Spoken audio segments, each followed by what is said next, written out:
नमस्कार दोस्तों, मैं आशीष आप सभी का बहुत बहुत स्वागत करता हूं आपके अपने YouTube चैनल हिंदी जगत में। साथियों, हमारे प्रयोग के आधार पर जो शब्द के 8 भेद थे उसमें से 4 भेद समाप्त हो चुके। कौन कौन से? संज्ञा, सर्वनाम, विशेषण और क्रिया, जिसे विकारी शब्द भी कहा जाता है। अब प्रयोग के आधार पे 5वां भेद हम जो शुरू करेंगे, क्रिया विशेषण। 5वें के बाद 6ठा होगा समुच्चय बोधक, फिर संबंध बोधक और अंतिम होगा विस्मय बोधक। तो ये जो आपके 4 होंगे इन्हें अविकारी या अव्यय शब्द भी कहा जाता है। तो आज हम अपनी चलते हैं कार्यशाला पे, जो हमारी आज है क्रिया विशेषण। क्रिया विशेषण क्या होता है, इसकी विशेषता क्या होती है, ये क्रिया को किस प्रकार से प्रभावित करता है। ठीक है, तो हम इस पर देखते हैं, इन पर बात करते हैं। क्रिया विशेषण वे अव्यय, अभी हमने बताया कि ये अव्यय अविकारी शब्द होते हैं। वे अव्यय जो क्रिया की विशेषता बताते हैं, वे अव्यय शब्द जो क्रिया की विशेषता बताते हैं क्रिया विशेषण कहलाते हैं। इनकी जो विशेषता, जिनमें विशेष बात होती है कि क्रिया की विशेषता बताएंगे, क्रिया के होने का ढंग प्रकट करते हैं, क्रिया की निश्चितता अनिश्चितता की बात करते हैं, क्रिया के घटित होने की स्थिति को बताते हैं, क्रिया के निषेध यानी नकारात्मक असमर्थता की बात करते हैं और क्रिया की स्वीकृति की बात करते हैं। ये इनकी विशेष बातें हैं। जैसे हम उदाहरण के तौर पर देखते हैं साथियों,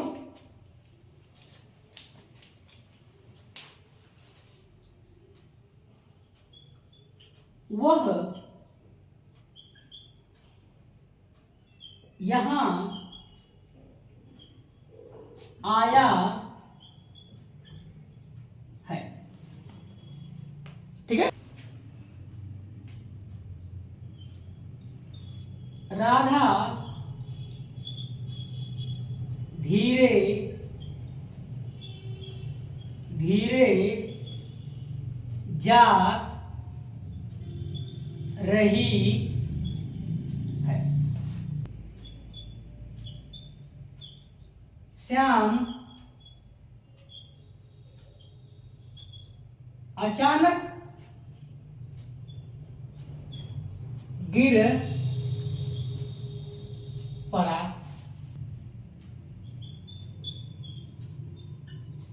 निशु घर नहीं गई। अब जरा हम देखते हैं, वह यहां आया है, उसकी विशेषता नहीं है बल्कि किसकी है? ये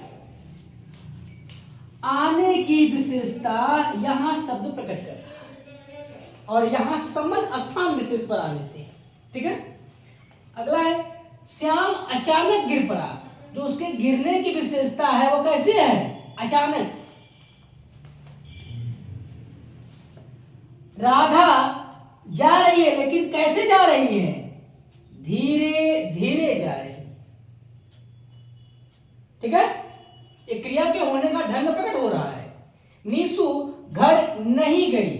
अब ये जो न जाने की बात है एक और प्रकट कर रहा है, जाने में नहीं शब्द, ये निषेध प्रकट कर रहा है।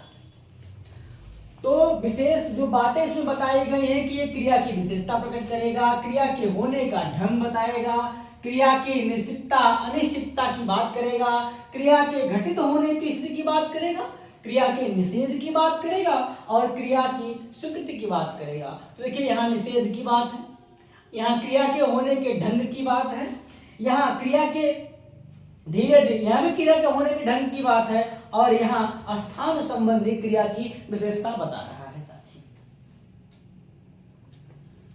पुनः एक बार और सुन लीजिए।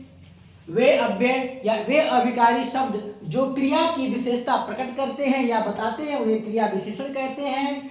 इनका जो प्रभाव होता है वो क्रिया की विशेषता, क्रिया के होने का ढंग, निश्चितता अनिश्चितता, घटित होने की स्थिति, स्वीकृति और निषेध की बात करते हैं।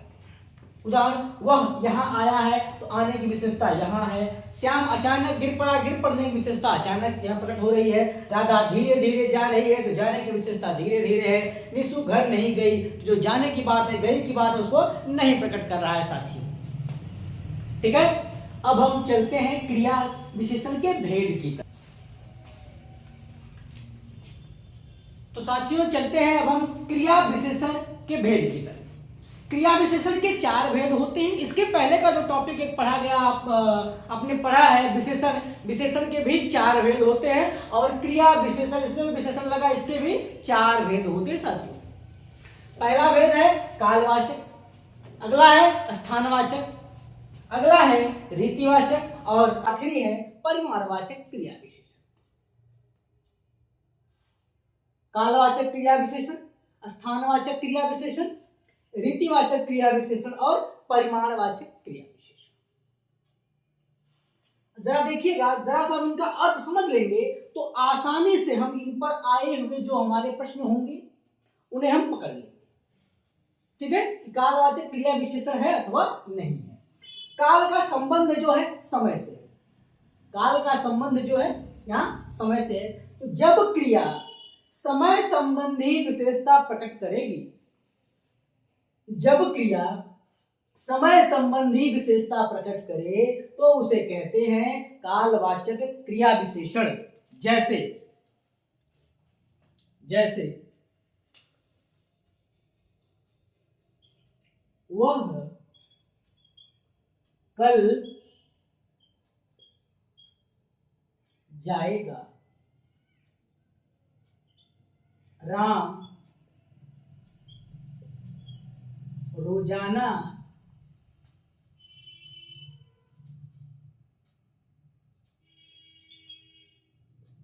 पढ़ाता है। अब जरा इन उदाहरणों को ध्यान से देखिएगा, बहुत से उदाहरण हैं साथियों जिन पर आ जाएंगे। कल, रोजाना, आने वाले कल में क्रिया की बात कर रहा है तो क्रिया का समय हो गया, आने वाला समय की बात कर रहा है तो क्रिया जाएगा, क्रिया कब संपन्न होगी, कल आने वाले समय में, तो वह कल जाएगा। तो जब काल समय संबंधी विशेषता क्रिया की जो शब्द प्रकट करेगा उसे क्रिया कालवाचक क्रिया विशेषण कहा जाता है। तो यहाँ कल क्या हो जाएगा, कालवाचक क्रिया विशेषण हो जाएगा। राम रोजाना पढ़ाता है, ये भी समय बताया जा रहा है तो क्या हो जाएगा, रोजाना शब्द भी कालवाचक क्रिया विशेषण हो जाएगा साथियों। अगला हमारा है स्थानवाचक क्रिया विशेषण। अब जरा देखिएगा सर ध्यान से, जब क्रिया जब कोई शब्द क्रिया के स्थान विशेष की विशेषता प्रकट करे, स्थान विशेष की विशेषता प्रकट करे, या वे अव्यय शब्द जिससे स्थान संबंधी विशेषताएं प्रकट होती हैं, क्रिया की स्थान संबंधी विशेषताएं प्रकट होती हैं, उसे स्थानवाचक क्रिया विशेषण कहा जाता है। जैसे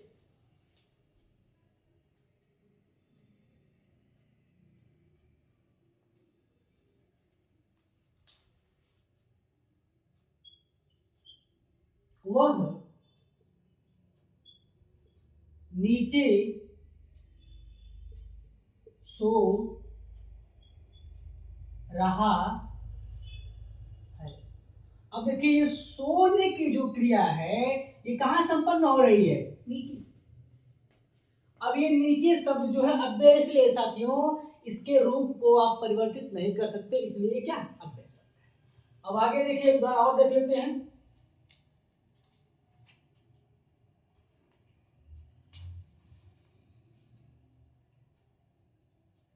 वे अंदर बैठे हैं। ये जो बैठने का काम कहां हो रहा, फिर स्थान विशेष की बात कर दिया, अंदर। वो घर के अंदर है, कहीं अंदर बैठे हैं। ठीक है, तो जब क्रिया के स्थान संबंधी विशेषता को कोई अव्यय शब्द प्रकट करेगा तो ऐसे अव्यय शब्द को क्या कहेंगे, स्थानवाचक क्रिया विशेषण कहेंगे। ठीक है साथियों, अगला है हमारा रीतिवाचक। अब ध्यान दीजिएगा साथियों, रीति का संबंध ढंग से होता है। किससे होता है साथियों, ढंग से, यानी क्रिया के करने का जो ढंग होता है। अब जरा ध्यान दीजिएगा,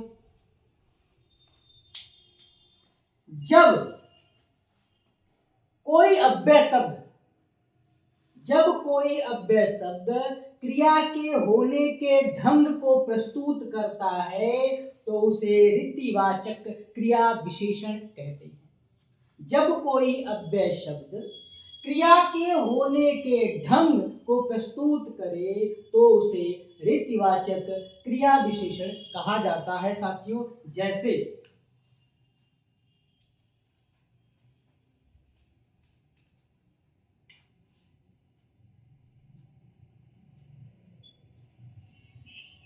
वह एकाएक रो पड़ा।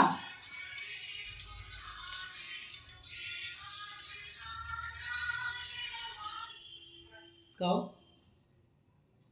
हाँ हाँ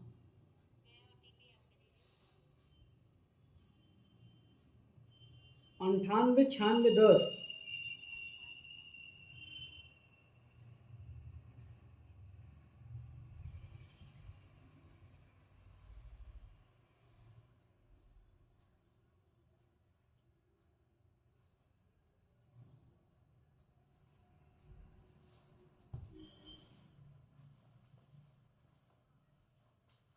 वह एकाएक रो पड़ा। अब जो रोने का एक कार्यक्रम शुरू हुआ वो कैसे हुआ? एकाएक ढंग प्रस्तुत हुआ तो रो पड़ा कैसे? एकाएक। अगला उदाहरण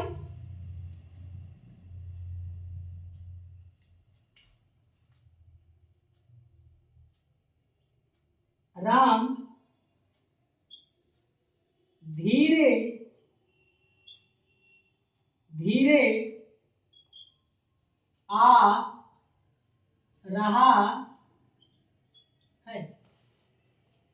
अब यहां देखिए जो राम के आने का ढंग वो कैसे है? वो धीरे धीरे आ रहा है। यहां रोने का ढंग कैसे था भैया? एकाएक। तो जब क्रिया कोई अव्यय शब्द क्रिया के होने के ढंग को प्रस्तुत करे तो उसे कहते हैं रीतिवाचक क्रिया विशेषण। वह एकाएक रो पड़ा, राम धीरे धीरे आ रहा है। अगला है साथियों हमारा परिमाणवाचक क्रिया विशेषण। वे अव्यय शब्द या ऐसे अव्यय शब्द जो क्रिया की मात्रा संबंधी परिमाण संबंधी विशेषता को प्रकट करते हैं उन्हें हम कहते हैं क्या? परिमाणवाचक क्रिया विशेषण।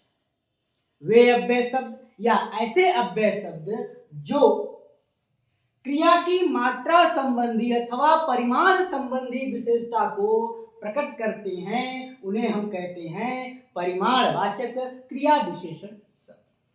जैसे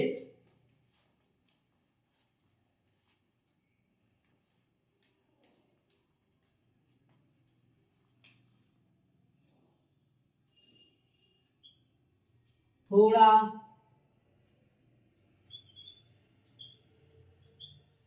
थोड़ा खाया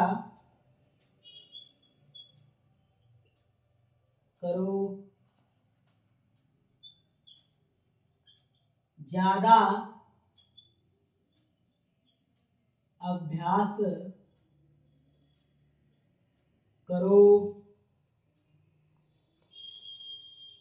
ठीक है साथियों। अब देखिए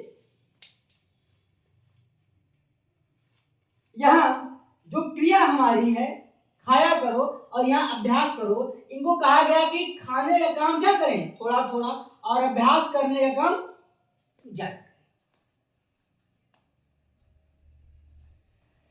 जब इनका क्रिया की मात्रा थोड़ा थोड़ा और यहां मात्रा क्या है? ज्यादा बताएंगे, बृहद बताएंगे।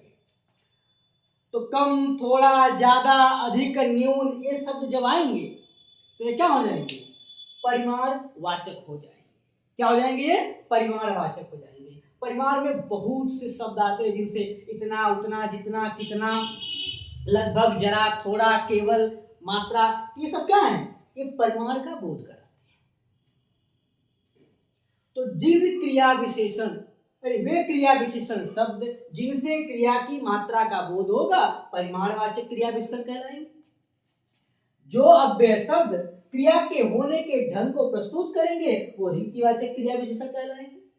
जो अव्यय शब्द क्रिया के स्थान संबंधी विशेषता को प्रकट करेंगे वो स्थानवाचक क्रिया विशेषण कहलाएंगे, और जो अव्यय शब्द क्रिया के काल संबंधी विशेषता को प्रकट करेंगे उन्हें हम कालवाचक क्रिया विशेषण शब्द कहेंगे।